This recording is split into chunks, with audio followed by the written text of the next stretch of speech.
when you think about Poland, Poland is mostly associated with the Second World War, isn't it? Yes, the great disaster, drama of the 20th century, Second World War. So many people died. Poland was in ruins after the Second World War. So you know about the concentration camps. I'm sure you do. And the biggest one, the most famous one, is Auschwitz, the concentration camp in Auschwitz. And the commandant, that's probably the name, the commandant of that Auschwitz concentration camp was Rudolf Hess. Also famous man, but not famous because he did something good, but because he was so bad, so evil. And those who survived Auschwitz used to call him an animal. They wouldn't say he was a bad man. He wasn't a bad man. He was an animal. And one day, they took the whole community of Jesuit fathers from Krakow. They took all of the brothers and fathers to Auschwitz. Only the superior was not at home at that very moment. That wasn't kidnapping. You know, they simply, I don't know the exact verb to express it, but it was quite normal that they used to, enter and take the people they wanted to Auschwitz for some reason. So they took the Jesuits, and when the superior was back, he was so shocked and in such pain, and he said, I need to be with my brothers. So he, by himself, without any pressure, it was his decision, he decided to go to Auschwitz, to be with his brothers. But you cannot enter Auschwitz on your own because you want to, yeah? But he did it, he found a hole, I don't know how he did it, but he entered the concentration camp searching for his brothers. And of course, guards found him, and they took him to Rudolf Hess, to the commandant. Not even, having these questions in their minds, oh, what will he do with him? Because they were totally convinced that he will simply kill him without any questions. And how big was their surprise when he let him go?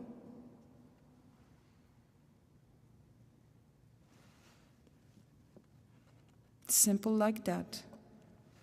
Go back home from the concentration camp. It doesn't happen ever, never ever. So he left, and then Second World War was ended in some years. Rudolf Hess he received the punishment, death punishment, yes. They said that you are guilty for the crime on humanity, I guess this is the name. So that's the greatest crime any man can do. And you will be hanged in Auschwitz, in the place where you used to kill people. But before the sentence was carried out, he was to wait for the sentence in the prison in Wadowice. By the way, this is the city where John Paul was born. So he knew he's going to the prison in Wadowice, and he was in such great fear. He was afraid of the prison. He wasn't afraid of the death in Auschwitz. He was afraid of the time in prison because he was totally convinced that Polish guards will take revenge on him. And he will be tortured for all these days as long as he's in the prison. It will be unimaginable pain for him, day by day, minute by minute. This was his idea of the time in prison awaiting for death. And how great was his surprise when suddenly the Polish guards, men whose wives, daughters, sons were killed in Auschwitz, they treated him well. And he couldn't understand. And that was the moment of his conversion, because they treated him well. Mercy, that's the love that we know we do not deserve. He knew he doesn't deserve their forgiveness, their goodness, their gentleness, their help. And he received all that. So then he asked for a priest. He wanted to confess his sins before he dies. Please understand, it happens straight after the Second World War. Wounds are very fresh. So the guards said, okay, we will find you a priest. But it wasn't easy to find a priest who would like to listen to the confession of Rudolf Hess. So they couldn't find one. And then Rudolf Hess remembered the name of the Jesuit priest whom he let go a few years before. And so he gave them the name, saying, please try to find this man. Maybe he will come. And so they found him in the Shrine of Divine Mercy in Krakow, where we are stationed. He was our chaplain at that time. And so he went. He said, okay, I will go. And he listened to his confession.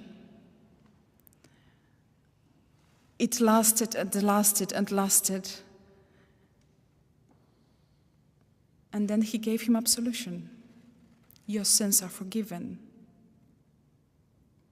Rudolf Hess, you animal, your sins are forgiven.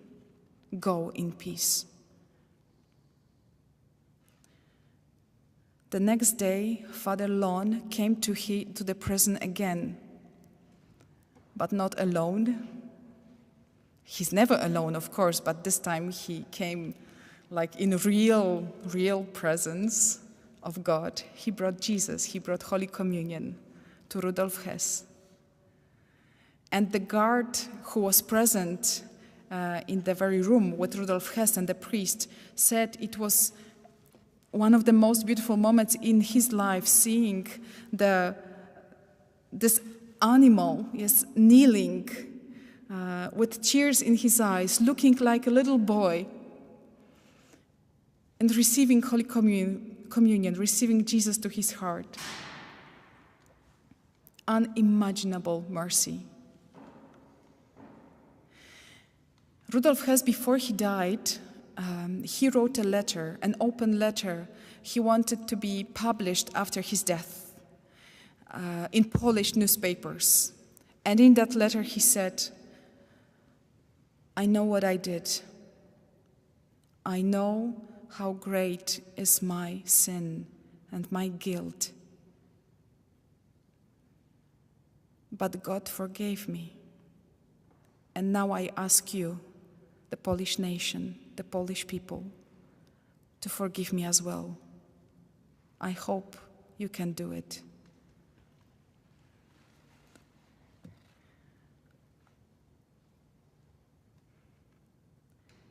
Faustina writes in her diary that we should never, ever judge anyone, ever. And we cannot say anything about salvation or condemnation of anyone. Look, in our church, there are so many saints. Church declared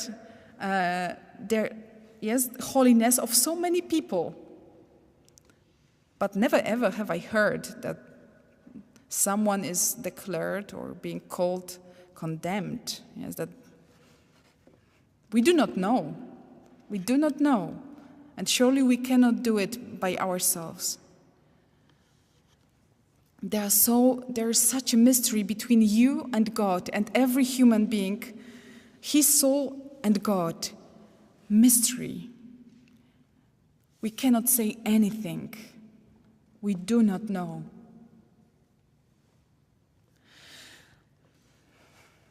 So when you look at the Divine Mercy image, in the gaze of the one whom you killed is pure forgiveness and total acceptation, total understanding. Then when you look at his right hand, again, look, this is pierced hand. When you look closely, there you will see there is wound on this hand. And this wounded hand is in the gesture of blessing.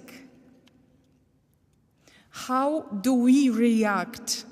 How do we answer when someone hurts us? With blessing? It would be good, but we must be honest to ourselves. Usually, it's not like that. Jesus teaches us through the diary of Saint Faustina, always when someone hurts you, think quickly, what good can you do to that person? That's Christianity. Nothing less.